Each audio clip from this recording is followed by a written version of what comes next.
All right, so one of the things that I wanted to go over today is showing you how you can actually effectively support a model, as well as the difference between using the manual supports that you intentionally place versus auto supports, which ChituBox or other support other slicer programs might give you.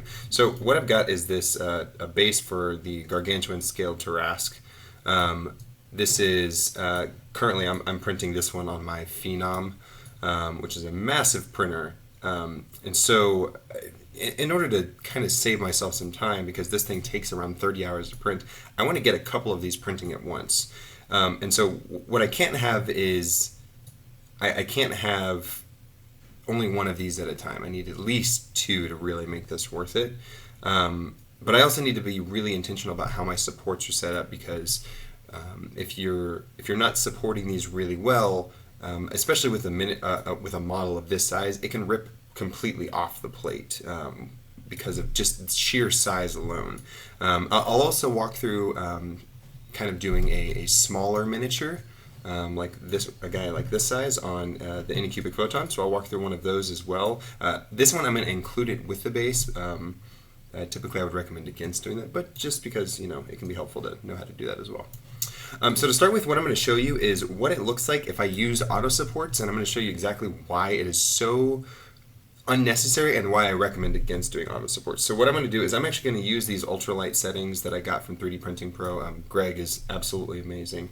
His settings are fantastic. So I use these now for everything with very slight tweaks only when necessary. So I'm going to use these ultralight settings and I'll talk about why this is a bad idea as well. But so first we're just going to generate automatically all of these supports and we'll kind of see how that turns out. So it takes just a second to generate a lot of these, and you'll notice there are so many. I mean, it's not even done running. There are so many supports here. It's kind of ludicrous. And so this is going to cause a couple of problems. One, you're going to use a lot of extra resin creating supports this thick. And the other problem is, in particular because of the way that I've oriented this base, I'm going to get a lot of merging with the resin that's being cured for the supports and the actual resin for the model itself. So as you can see, these are pretty tight against the actual blue where the model itself is, which means I'm going to get just a whole bunch of vertical striping for the supports that are going to be merged, and it's going to require hours, if not days, of sanding and reworking the model just to make it look kind of presentable. And honestly, I consider it kind of ruined if you do this type of thing. So you'll notice there's just so much extra material here that doesn't need to be there. There's also the additional problem of I've auto-generated these with my ultralight supports, which is great for when you break off the tip of the model or of the support from the model. It leaves less scarring, but because they're so light and this is such a big model, it's most likely that I'm never going to reach this point. Like it's probably going to be ripped off the build plate because of the sheer suction force. So what I'm going to show you instead, let's go ahead and remove all of these. I'm going to show you one that I've already pre-supported, and I've actually got two on here because I had plenty of room. This is so much cleaner. There's so little support that's really needed to make this model printable and work really well. This one I'm actually printing right now with these specific supports. It's about 3/4 of the way through, and it looks great. And so I use less material. You'll notice there's lots of space in between where the supports are and where the actual model is. I may end up with a little bit, I haven't tested this yet, so I'm taking a little bit of a risk. I may end up with a little bit of merging between the supports and the actual model itself, but it's going to be infinitely less than what you saw on that auto-supported one. So there's a lot of extra benefits here. You're using less resin, you're less likely to get merging between the supports and the actual model, and because I'm using manually placed supports, what I can do, and I'll kind of zoom in here, is I can place really thick supports here at the bottom, and these are my heavy excuse me.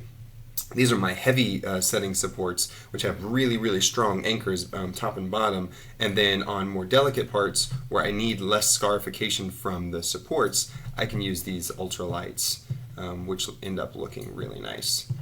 So those pop right off, and honestly, you can't even tell they were there. It's pretty fantastic. I'll just to take a second, I'll show you what my supports actually look like. Here are my lights.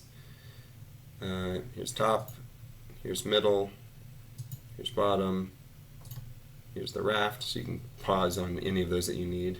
We go to mediums, middle, bottom, raft. Feel free to pause again, and then we'll check out heavy, top, middle, bottom, and raft.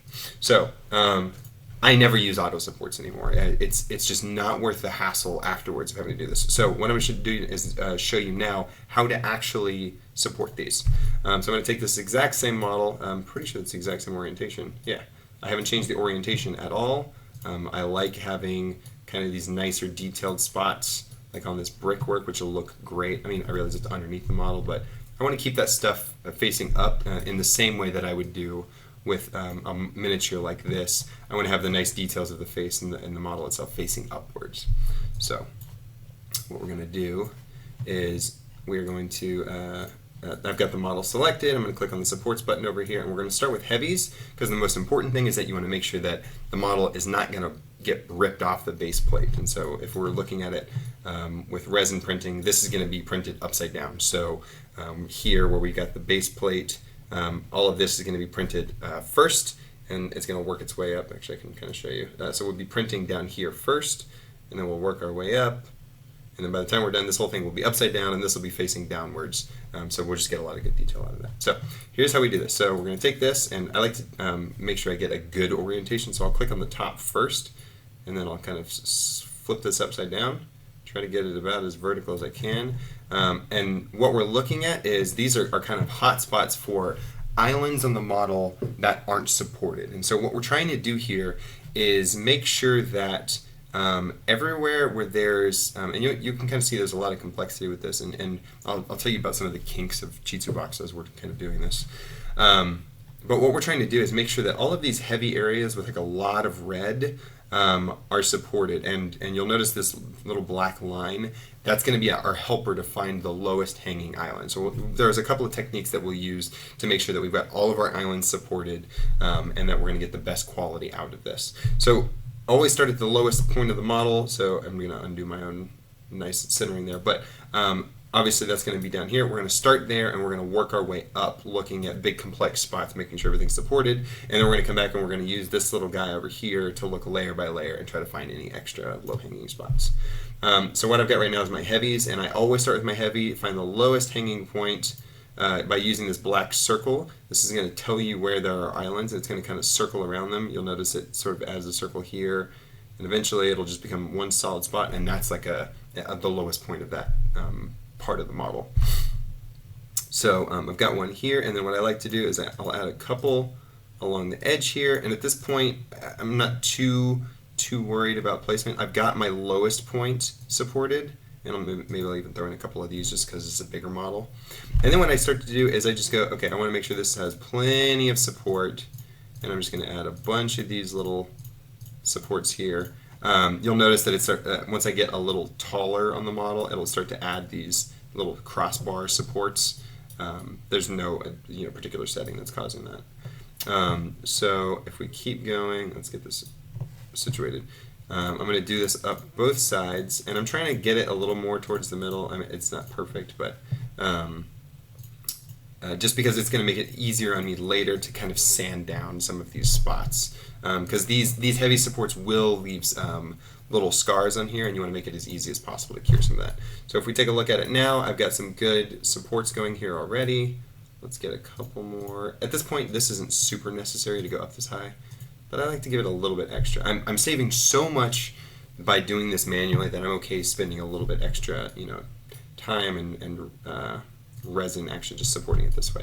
Okay, so we've got plenty of heavy supports down here, so now I'm going to find some spots that I'm okay with getting a little messed up, and those are going to be like the edges of like maybe the tree, this big boulder that's here, maybe this tree up here. These are kind of going to be the spots that I'm okay getting one of these big scars, because you can kind of play with it in kind of post-production after printing to make sure that it looks good. So what we're going to do is we're going to take one complaint, small complaint that I have about ChituBox is scrolling in it is kind of terrible. But that's okay. We can work our way around it. So what we're going to do is we're just going to scale our way up like this, and we're going to look for some obvious islands. So we've got a couple here, things like this. I'm okay with spots like this getting a little bit of extra support. And I'm just, like I said, I'm just looking for those little spots where there's kind of black circles that close in and kind of prove to me that there's an island. Some of these spots I'll use the heavy supports, and a lot of these like little rocky formations.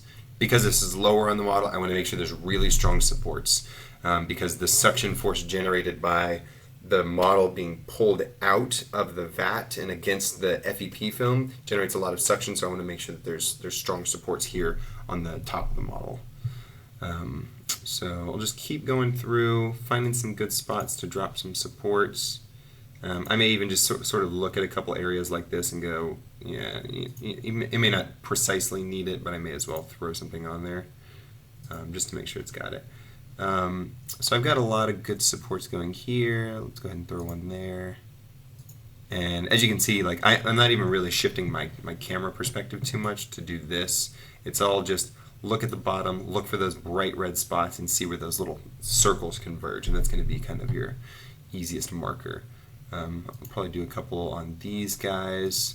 And then once I get into this brickwork, because of you can kind of see how the brick sort of tucks in here. I'm going to be careful about the placement, because what I don't want to have happen is get too much merging where the resin gets cured and kind of like crunched together.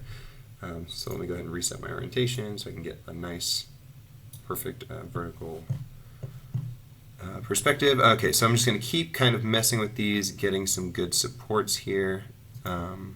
Wasn't quite on there, but it should be pretty close. We'll come back later and we'll use the photon file validator, and I'll shoot another video where I take this file and I'll use the photon file validator to make sure that I haven't missed any of these little islands, because this model is so complex that there's actually a lot. Okay, so I'm just going to go ahead and go through and add as many supports as I can. And every now and then I'll probably switch to lighter supports where I want less damage, maybe along some of this brickwork if it's not too heavy. I'll maybe add just a couple of little supports because they wipe off really easily.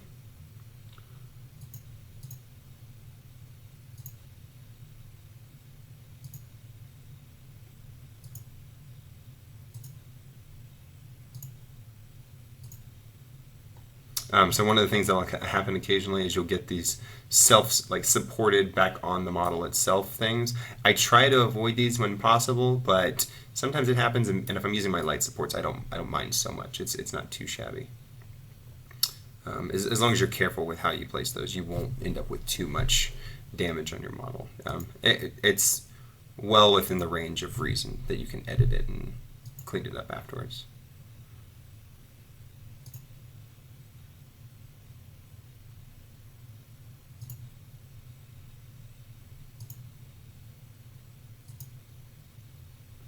So one of the reasons that I'm making sure that I've got I've got supports on every single one of the islands is because whenever this is printing, basically what happens if you miss something, let's see if I can find one, it'd be kind of convenient.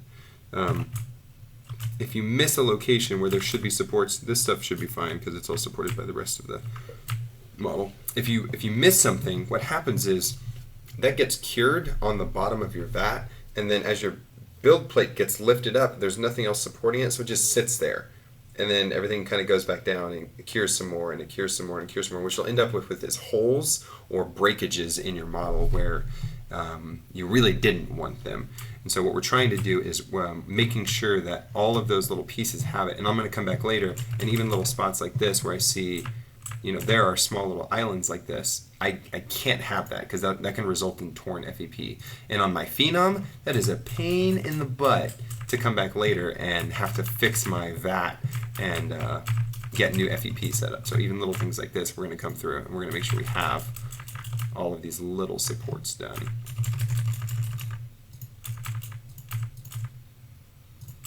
And so, and this is kind of what I'll do is I'm just using up and down arrows. And so you'll notice I'm going layer by layer, just making sure I've got supports on every little island. And you see these tiny little pixels that'll appear, and I just want to make sure they've got some kind of support. I realize this seems super meticulous. In particular, I'm working on a very complex model with a lot of different surfaces and distortion on it. Most models aren't actually this complex, which is really nice, and I'll show you that on the other Mini shortly. So what you're looking at, I can't begin to explain enough how good it is to take the time to do this right the first time. Make sure you've got everything supported. Make sure everything looks good, that there's no islands. You've sort of done your footwork in making sure that everything's got good supports and they're not going to do any merging or anything like that, because then your model is going to come out really, really good and you're going to be really pleased with the results, and it won't require a bunch of post-production work, which is really nice.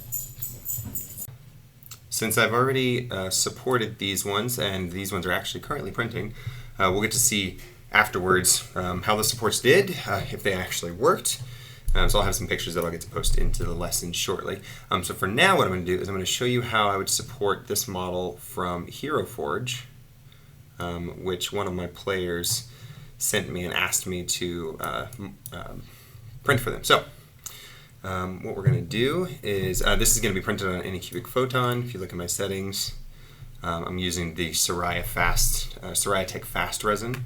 It's my absolute favorite resin to use. It's a gray resin, works really, really well. So currently using the photon. Here are my settings if you want to see them. Nothing too crazy. Infill, advanced settings, a little bit of anti-aliasing. So let's get back to supporting. So like I said, I'm going to start with my heavy settings. Going to come, get my, because it'll be a little easier, I'm just going to put you right in the middle. There we go. So now I've got my orientation right, so I'm going to flip underneath so I can come directly vertical, find the lowest point, stick a heavy support right there, and then I'm just going to, this is a smaller model, so I'm not going to need as many, but I'm going to line a few up just in case because I want to make sure it's well supported. So put a few there. I'm just going to toss a couple in here. I don't need too much, I just want to make sure that it's well supported. So now that I've got that, what we're going to do is we're going to look at these other points. Now this is a small sensitive model. Since this is a smaller model with more delicate parts, I don't want to use these big heavy supports on the smaller stuff because this is where a lot of your detail comes in, and if you're a miniature painter, you know those big scars are going to leave some nasty marks that you don't want to have to try to work and sand around. So like I said, I'm going to do this with the base on. I typically would not recommend doing this. Sometimes, like if you get it from Hero Forge, obviously you can't get them detached. I think you can order the STLs separately if you want, but for just the sake of doing it and making sure that we know how to, I'm going to go ahead and do it with it. It'll be much easier if you don't have a base, because then you can get to all of those kind of fine details parts and make sure that they're supported. But for now, we're going to just play with this and do it this way. So we're going to find all of these spots where there's kind of low-hanging stuff. One of the things, and this is kind of one of my complaints about ChituBox, is this sort of, you'll notice as I'm sort of scaling along the model, as it's hitting these different faces, the line isn't perfectly where my mouse is at, and it's kind of having a little bit of trouble pinpointing exactly where I'm clicking on the model. But if I do click here, it's going to end up there. So a minor bug. It's can be frustrating, but it's something that we can work our way around. So what I'm going to do is I've got this low-hanging part here where there's a sword, and it's giving me this kind of funky support that I don't like. And so what I'm going to do is I'm going to show you a trick, which is get a support going out here, and I'll show you sideways just so you kind of know how it works. Get a support going out here. And then what we're going to do is we're going to use the edit button to move the support around, and we're going to get this kind of pinpointed on the end right where we want it to go. And because we can kind of move these individually around, it gives us a little bit more control over exactly how these are going to get supported. So now that I've got that, it's in the perfect spot, but of course I want to make sure that this is actually going to survive being printed this way. So what I'm going to do is I'm going to kind of scoot this just a little bit closer, not too close so it doesn't merge. and then I'm going to lift this little ball joint up. Okay, good. So now I've got a pretty good support that's going there. I typically don't trust these to stand alone by themselves, so I like to add a little support to the support. It's kind of a nice little meta support that you can do to make sure that these stand up well. And are going to survive the pressure by themselves. And then you kind of just have to depend on this little support. Now again, I don't even like depending on this, so what I'm going to do is I'm going to add another couple of small supports along this, some of which will kind of merge here. This is okay, I can kind of sand those small things off. But I want to make sure that this sword here has, or excuse me, this is the axe, yeah.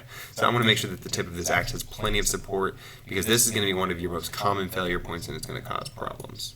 So what I'm going to do is kind of try to get just a touch more support. There we go, that's a little bit better of a support. It's not perfectly on there, so we can kind of take this and drag you kind of down a little bit. And just make sure it's got plenty of help, so that while this thing is printing, it's not getting flattened out. We're going to end up with half our axe missing. That would be kind of a bummer. Alright, so I've got enough supports there that should hold that up, and I feel pretty good about it. If you're feeling antsy about it, because it's kind of funky looking, you can add like another one there. We'll just need to kind of move this aside just a touch. We don't want that to go there. We want it to kind of go over here and not merge with the bottle right there. This one will wipe off pretty easily. So, all right. So I feel like we've got plenty of support for the back of the axe here. So now what we're going to do is we're going to kind of flip back upside down again, and we're going to look for more of those spots that we can just make sure we have plenty of support. We kind of got a guy there we need to do. I'm going to throw a couple on there just in case. A lot of these are going to end up going on the base, and that's why I don't typically like to do it with the base attached. But again, for the sake of the argument and for the sake of experimenting and making sure we know how to do it, what we can do is come underneath here, get a couple of good small supports there. And now see, this I hate. Whenever it gets just a big ball joint, I'm not a big fan of that. So typically I'll try to drag these around, see if I can see if I can get them to look good. It doesn't always work. And so then what I'll do is I'll start to come in here and do this type of thing. Edit, drop a support anywhere, and then just kind of move it around and get it to look like what I need it to, without causing any problems. Let's see if we can kind of move you over here, maybe, if you want to cooperate. There we go. And then I'll move you a touch closer. So that should give us enough support to kind of support that, but I want to do just one more, if I can. Can I get you? There we go. Just want to get one more just to be really sure it's going to be nice and supported. There we go. So we got a couple of supports in there. This will, like I said, these are going to be so thin, because you have to remember the model it looks huge on your screen, but these are pretty tiny details. So I'm going to go through and I'm going to go ahead and finish supporting all the rest of these pieces. It's just going to be the same type of detail work of adding supports where I need them, kind of manipulating the support system a little bit to make sure that everything kind of gets covered. And I'm hitting everything. I want to make sure that every spot gets supported. I want to make sure every spot gets enough support so that it's not going to fall apart because it's got an island. One thing before I kind of just fast forward through this, you don't have to watch all of it. Sometimes you'll find spots like this where I want to get a support in there, and as I'm clicking, it's just not happening. It's another one of those spots you can just kind of manipulate. Toss the support here, and then just sort of move it around, get it to the location you want it to be in. Sometimes you may need to change your camera angle. But once I've kind of got something in the general vicinity, then I can just kind of move that support up here to wherever I'd like it to go. There you go. Now I've got myself a good support. And maybe what I'll do is I'll add another one and just kind of cross that through. These will be okay. They'll merge together and it'll be kind of weird, but they'll be plenty supported. So now let's get you kind of moved around. Let's get you moved around a little bit. There we go. So now we have plenty of support for that.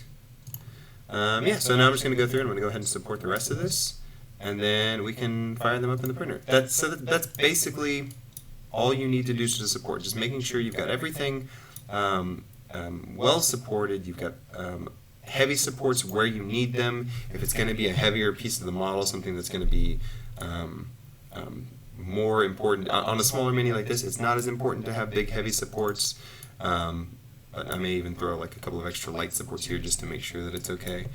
So as long as you've got everything supported and you've got plenty of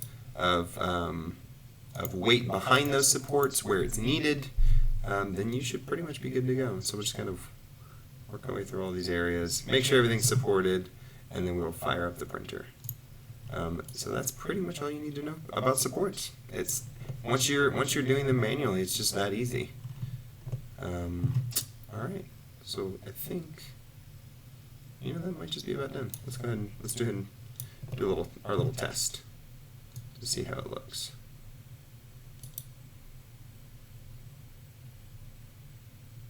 And I'm just kind of watching all along these edges just to make sure everything's got something underneath it. Sometimes it's a little easier if you do it this way too.